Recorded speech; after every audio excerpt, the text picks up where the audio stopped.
हाँ, ध्यान दीजिए बच्चों, पिछले टर्म पर मैंने आपको फ्यूचर इंडेफिनिट टेंस के वाक्यों को पैसिव वॉइस में कैसे चेंज करते हैं ये बताया, ठीक है ना। फ्यूचर कॉन्टिन्यूअस टेंस का पैसिव बनता नहीं। आज हम आपको बता रहे हैं कि फ्यूचर परफेक्ट टेंस के वाक्यों को पैसिव में कैसे चेंज करते हैं। तो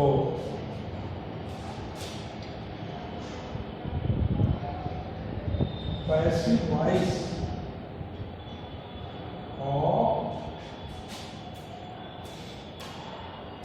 फ्यूचर परफेक्ट टेंस।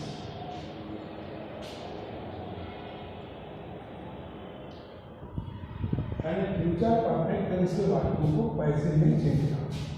तो सबसे पहले तो इसका रूल देखिए, ऑब्जेक्ट को सब्जेक्ट में,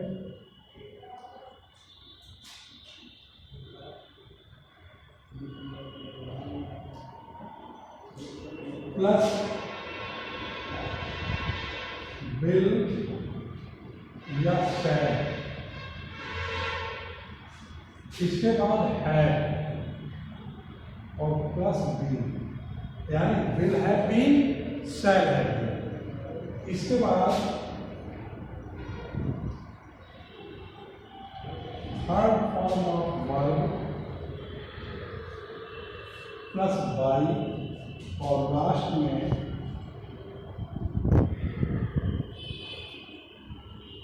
सब्जेक्ट को ऑब्जेक्ट चेंज कर देते हैं। यानी सबसे पहले जो वाक्य में ऑब्जेक्ट होगा उसको सब्जेक्ट के रूप में चेंज कर देनी चाहिए।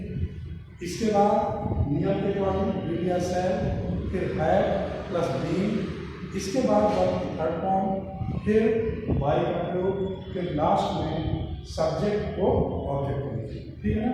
निगेटिव है तो will not have been, shall not have been. देखिए जैसे एग्जाम्पल है, जैसे ही will have completed his homework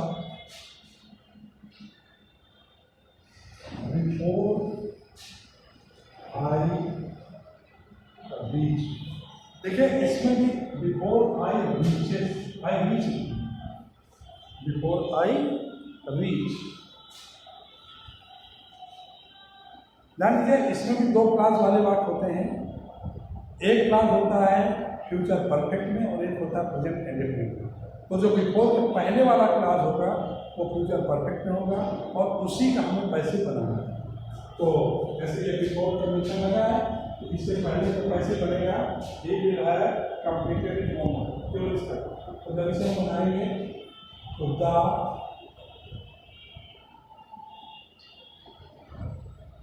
homework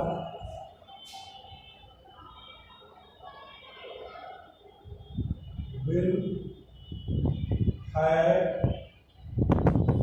been verb की थर्ड फॉर्म कंप्लीटेड, इसके बाद बाय हिम और लास्ट में बिफोर के बाद जो भी वाक्य है उसको before I reach.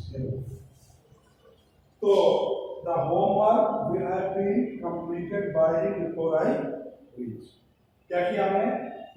The homework subject लिख दिया है, ऑब्जेक्ट में विल लगाया, हैड लगाया, बीन लगाया, फिर बाद में कंप्लीटेड परफेक्ट टेंस का फॉर्म होती है तो कंप्लीटेड हो गया, बाय ही सब्जेक्ट हो गया, आगे बढ़ गया। जैसे अब इंट्रोगेटिव अगर नेगेटिव में होगा तो विल नॉट हैव बीन और नॉट हैव बीन। अब इंट्रोगेटिव में हम क्या करेंगे? जैसे सेंटेंस है will you have taken the bath before the sun rises।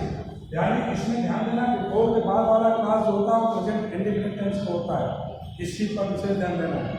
अब जब इसे हम बनाएंगे तो इसका पैसिव इंट्रोगेटिव में बनेगा। ऑब्जेक्ट द बात है तो विल को ही हम ले लेंगे, विल द बात। अब आएगा है यहाँ पर बी वर्ब का फॉर्म टेकन, तो विल द बात have been taken by you. यहाँ क्या हो गया, बाय यू। और फिर लास्ट में बोलेंगे बिफोर द सन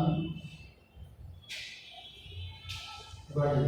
अब आपको ध्यान कर देना है कि ये सेंटेंस इंट्रोगेटिव है, हेल्पिंग वर्ब से शुरू हो रहा है, तो इसका पैसिव वॉइस भी हेल्पिंग वर्ब से ही शुरू होगा। तो देखिए यहाँ पर ऑब्जेक्ट है दबा, तो दबा के कारण विल पहले आ गया, फिर दबा, इसके बाद heavy verb from taken by you before the sun rises. Clear है ना? अब देखिए जैसे ये सेंटेंस है तो इंट्रोगेटिव वर्ड शुरू हो रहा है, why will the mother not cook food before the father comes from his office। अब आप देखिए ये सेंटेंस वाई से शुरू है, तो इसका पैसिव वॉइस भी वाई से ही शुरू होगा, उसी इंट्रोगेटिव वर्ड से शुरू होगा। तो जब इसको हम बनाएंगे तो वाई की जगह वाई आ गया। अब इसका ऑब्जेक्ट क्या है, फूड, फूड के आधार पर यहाँ विल, तो why will the food. Word negative है तो विल के पहले नाम, यहाँ विल कुक, तो why will the food not be cooked by the mother. यहाँ बाय के साथ बाय द मदर। अब बिफोर सेम उसी प्रकार से बोलेंगे the father comes from his office. यानी वाई इंट्रोगेटिव वर्ड, वाई जगह वाई आया, उसके तुरंत बाद हेल्पिंग वर्ब आएगी, फिर ऑब्जेक्ट को सब्जेक्ट के रूप में यूज करेंगे, फिर not will be cooked by the mother before the father comes from the. समझ गया ना? अब अगर कोई सेंटेंस वेयर से शुरू होता है, व्हेन से शुरू होता है और हाउ से शुरू होता है, तो इसी प्रकार से बनेगा। ऑब्जेक्ट इधर आएगा और सब्जेक्ट इधर। अब हम बात क्या कर दे रहे हैं, हु से। जैसे चौथा sentence, Who will have sung a sweet song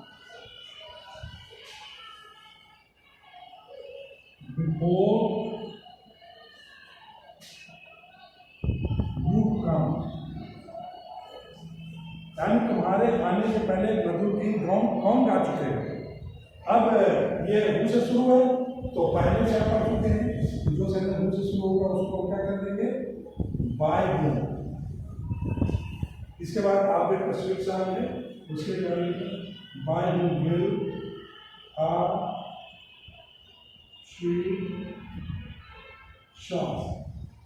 इसके बाद यहाँ पर है ध्यान देना जरा, by home will a sweet song have been. अब वर्ब की फॉर्म सन, बाय यहाँ पर फायदे लग चुका, बाय के बिफोर से जोड़ दीजिए, before you. Clear? By home will a sweet song have been sung before you come. Clear? अगर यही बात हु वाला निगेटिव होगा तो आप हैव के पहले नॉट लगा देंगे। अगर निगेटिव होगा तो by home song sweet song not करेंगे, तो यहाँ नॉट लग जाएगा। अगर बाकी निगेटिव होगा बाकी यही अब देखिए अगर कोई सेंटेंस शुरू होता है व्हाट से, जैसे सेंटेंस है what will she have said to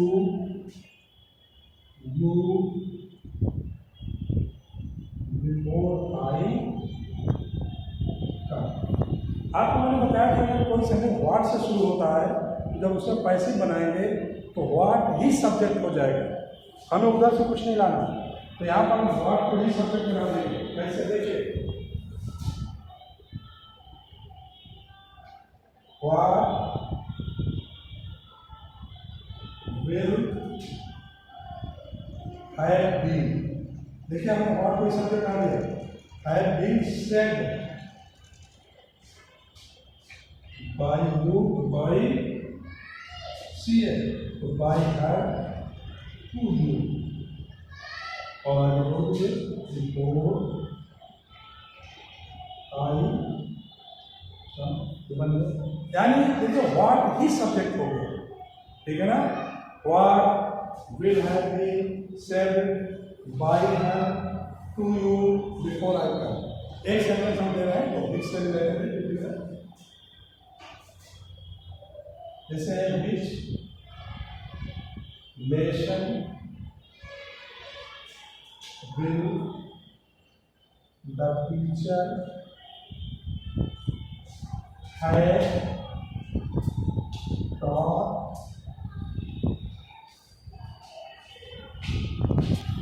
the students by the end of the period।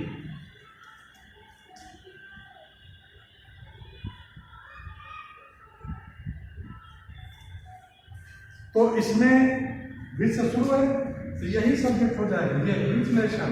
तो जब इसको बनाएंगे तो which nation will have been, इधर आ गया been taught by the teacher। ठीक, विच लेसन को हमने सब्जेक्ट बना दिया by the teacher। अब आगे तो the students लिखिए,